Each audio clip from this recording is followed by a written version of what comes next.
The Physics of Sound and Music Doc with Sound Lab Exam 2 review. This video will deal with Lab 6, Timbre Modulation. This PDF file can be downloaded from our site, and you might have it handy as we go through the review.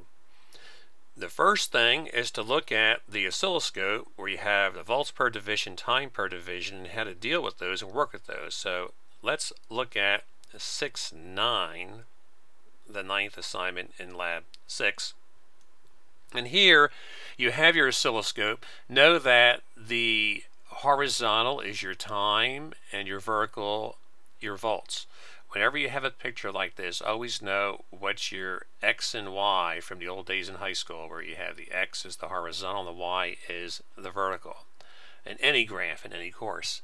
So here we have time, and here we have volts. Volts refer to amplitude, and the time is used to measure the period. Well, the time per division means time per block. These are divisions, and when you say time, you're thinking of the division that go from left to right. When you have volts, you're thinking of the vertical division, and since this is a square here, you can simply look at the left, right, the width for the time, and it's the same distance, and the top, the bottom there is the same distance, but may represent different things in terms of how much in terms of the volts and time. For example, the time here is 1 millisecond, so if we go from one edge to the next edge is 1 millisecond.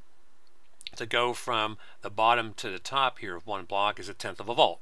So that gives you the scale, like reading the map. And then we can figure out, for example, the period would be the time for the waveform to go through one cycle. Here you have 3 blocks of a mountain and 1 block of a valley, and then you're ready to do the same thing again. So that's 4 blocks total, so your period is 4 milliseconds. For the volts, we have here the measure from the equilibrium, the center to the top is 2, and each block is worth 0.1 volt, so that's 2/10 of a volt. The peak to peak means go from the very bottom to the very top. That's double that. That would be 4 blocks, see, times 1/10, 4/10 volt. Sometimes it's just easy to get that 4/10 and then divide by 2 in case your wave may not be positioned ideally. If it's like down here, for example, and you want the amplitude, just go from the very bottom to the very top and then divide by 2. You can also get the pulse width here. The pulse width is, I like to think of this as a building and a little courtyard. So here I'm walking down the street, and here's a building and then a courtyard. Here's another building and a little courtyard. So here the property consists of 4 blocks in each case, but 3 of the blocks here, 3 of these blocks, these divisions, are being used for the building, and 1 block is being used for the garden. So this would be 3 out of 4. Your duty cycle is 75%. You convert that to a percentage. So this takes care of a lot, the review here, and let's notice the next thing. The duty cycle, how to get that from the pulse width and the period. We've already talked about that there, how to get that percentage, and know how to do those in different order. For example, you might be given the 3 blocks, the 4 blocks, or maybe visually determine it from here, and then you have to figure it out that it's 75%. But suppose you were told it was 75%, and you were given this time frame to go from here to there. Then you had to take 75% if the question was how much time for the pulse itself. So variations on a theme, and then what is next is looking at the amplitude, period, frequency, and duty cycle measure from the oscilloscope. We did that. Peak to peak, we did that. The waveforms that relate to duty cycle would be your square. Your square wave is a 50% duty cycle. Your pulse train is like your extreme small narrow case. That would be something like maybe 10% or 5%. And now you have a family. You generalize a family. The pulse width can be anything from 0 to 50%, or even, well, more, 75%, 90%. So it could be anything to get all the cases in between. And generalizing your concept of a square wave to allow for the duty cycle. Construct an example of timbre modulation. That would be something like this, where you're given the modulator amplitude and you want to follow some rules. No rules to memorize, you're given the rules. So you might want to do a couple of these to make sure you can figure out how to work with the modulator amplitude and the carrier to get some net result. What we have coming up next here is how does a singer demonstrate timbre modulation? Well, that would be by like different vowel sounds would be a good example there. Looks like we skipped one here. Period from frequency and vice versa. Oh, that's a rerun of old stuff.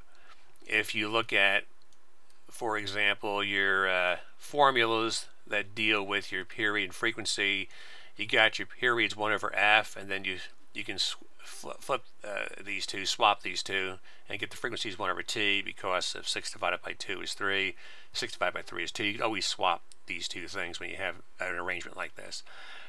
And this is your formula when you have milliseconds. You simply make that 1,000 up there and then do your same swap. So if the frequency is the 10th of a hertz, and you want the period in regular seconds there, then it's 1 over f, 1 over 1/10, keep, change, invert, keep the numerator, change division and multiplication, and invert the denominator. 1/10 becomes 10, multiply, 1 times 10 is 10. Here's another case, 20 milliseconds. Now we're dealing with milliseconds, so we use the 1,000 formula.